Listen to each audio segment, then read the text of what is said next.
Tucker Carlson, the popular Fox News host, has been met with a cavalcade of attacks in recent weeks. Racism, boycotts, leaked audio, powerful organizations, and media companies seem intent on destroying Tucker's reputation and throwing him unceremoniously off the air. But there's something different about Tucker. Something about him and his show viscerally perturbs the leftist media and political elites that manufacture these public relations crises designed to destroy, muzzle, and silence. The attacks on Tucker feel more personal and related to his identity than attacks on previous Fox hosts. Being called offensive and racist is one thing, such as what happened to Sean Hannity and Bill O'Reilly on multiple occasions. But being accused of anti-Semitism and white supremacy by dozens of leftist media personalities is something else entirely. By using those harsh descriptors, they aren't just demanding Tucker be removed from the airwaves, they're insinuating that he should be ostracized and reviled by polite society.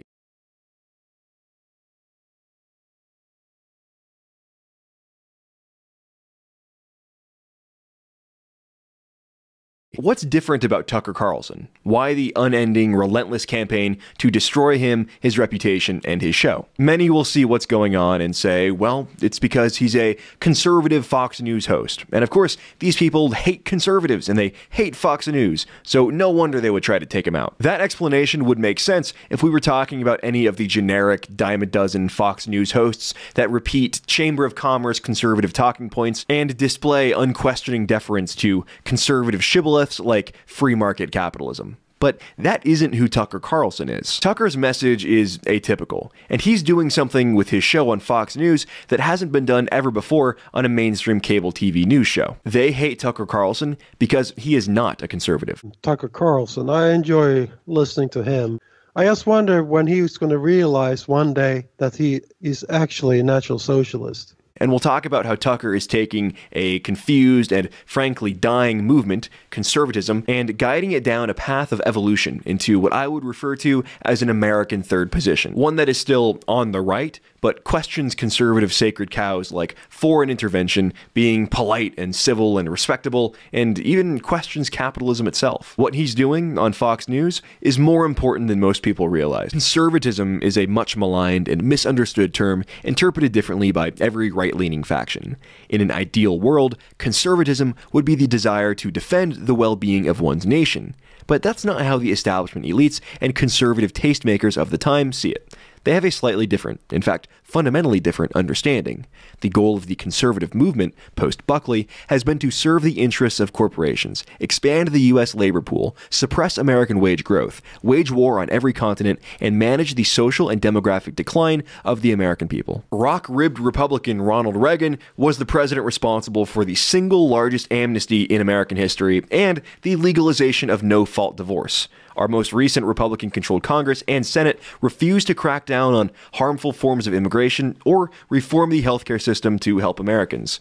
What exactly, aside from corporate tax cuts and giveaways to Israel, is being conserved here? Traditional conservatism has been ineffective to the point where the left no longer takes it seriously. To the left, the political struggle with conservatives is like a game of football where only one side can run an offense and the other side can only run defense. It might take a while, it might be annoying, but the one team that can run an offense is going to win in the end eventually. Enter Tucker Carlson. After decades of intellectual monotony on Fox News, barring the Glenn Beck libertarian upshot of the late 2000s, there is finally a primetime host with a nightly monologue that doesn't sound like a National Review editorial dumbed down for a 9th grade audience. Tucker's audience, if polled, would undoubtedly self-identify with both conservative and capitalist. Why, then, do his fans love it when he takes the microphone every night to aim squarely at failed conservatism and out-of-control capitalism? In Tucker's 2018 bestseller, Ship of Fools, he dedicates an entire chapter to blasting the endless Middle Eastern wars started predominantly by Republican presidents. Republicans circa 2005 would have seen this stance as deeply unpatriotic, if not borderline treasonous. And yet, many of those same people read Tucker's book and nodded along with every page. Tucker blasts Max Boot, leading cheerleader for every U.S. foreign intervention, including those that never happened. He's done multiple segments on his show, dozens in fact, questioning the wisdom of U.S. involvement in Syria, even at a time when the Republican Party seemed eager to beat the war drum and throw Bashar al-Assad out of power. On page 68 of his book, Tucker writes the following, quote, "In 2016, only 18% of immigrants to the United States were white. Thanks almost entirely to immigration, the population of the country had gone from 84% white in 1965, when Congress stopped favoring European immigrants, to 62% white in 2015, and the number was dropping every year, end quote.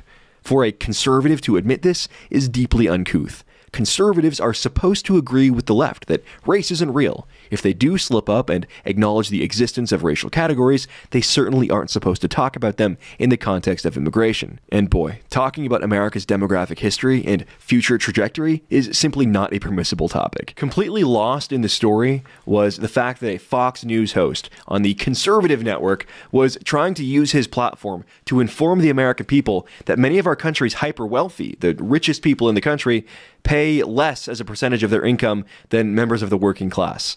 That would be an inconceivable segment on any other conservative show, especially on a show like Hannity. Can you imagine Ben Shapiro or Mark Levin talking about the richest 1% avoiding paying taxes?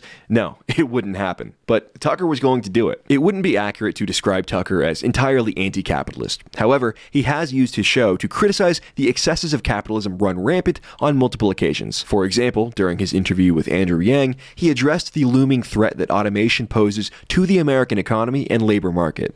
Robots will be cheaper and much more efficient than human workers in the long run. There's no question about that. In the now famous Tucker and Ben Shapiro interview, Ben Shapiro, a conservative, argued that automated trucking would be a good thing for the economy.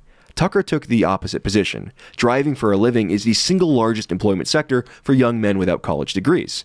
If trucking were to be automated, sure, companies would save money, but it would throw millions of people out of the workforce and decimate local economies and families. Tucker's economic position flirts with anti-capitalism, and that's one of the things I like about him. He's not beholden to maximizing the GDP. His idea of conservatism doesn't revolve around conserving corporate profits and some obscure notion of the free market. When asked about automating industries, his first concern is not the market, stock prices, or GDP.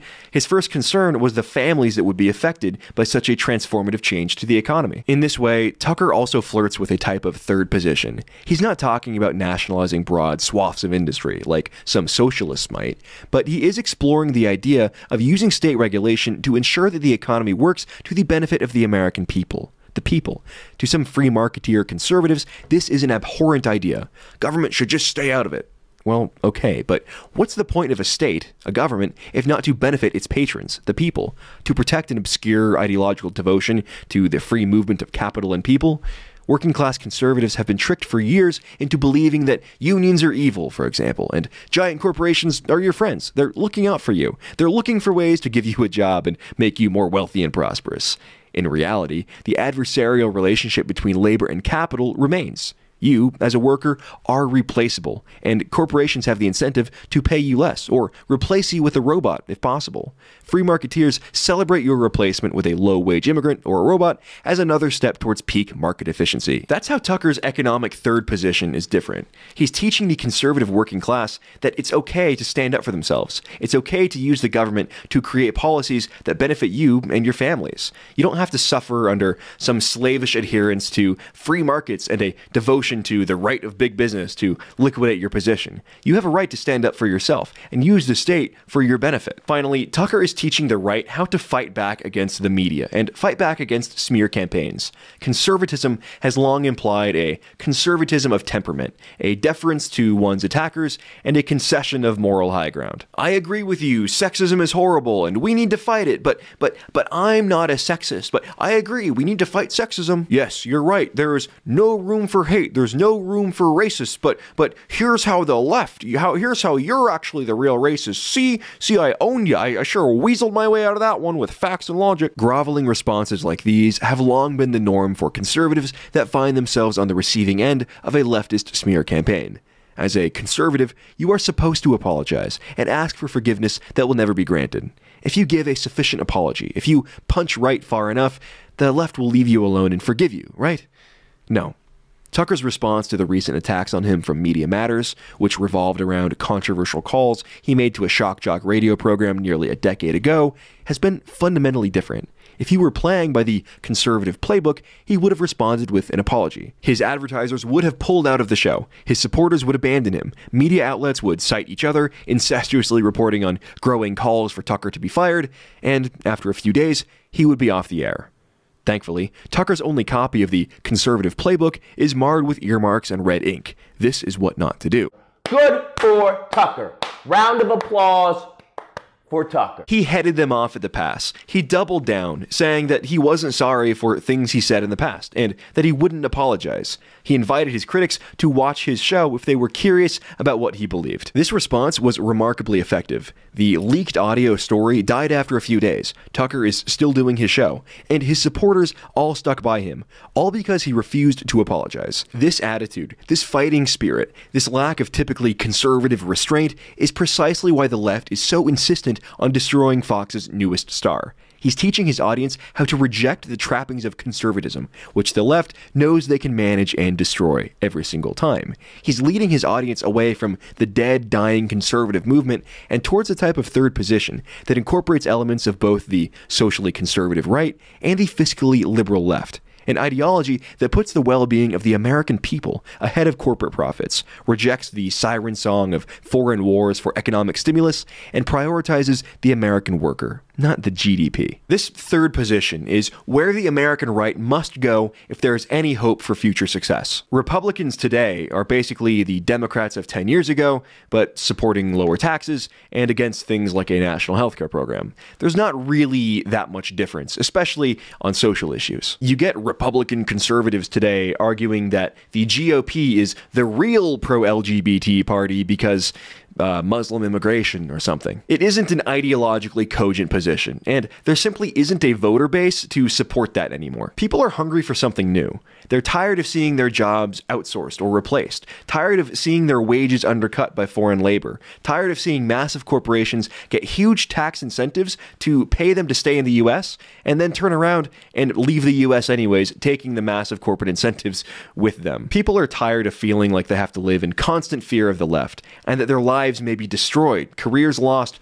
at any point over a joke they made or something they said years ago. It's political correctness run amok. And they're tired of feeling like no matter what, they will have to concede to leftist morality. The SS Tucker Carlson is the steam-powered lifeboat saving the American right from the sinking, decrepit oil tanker of conservatism. And that is exactly why the left needs him gone.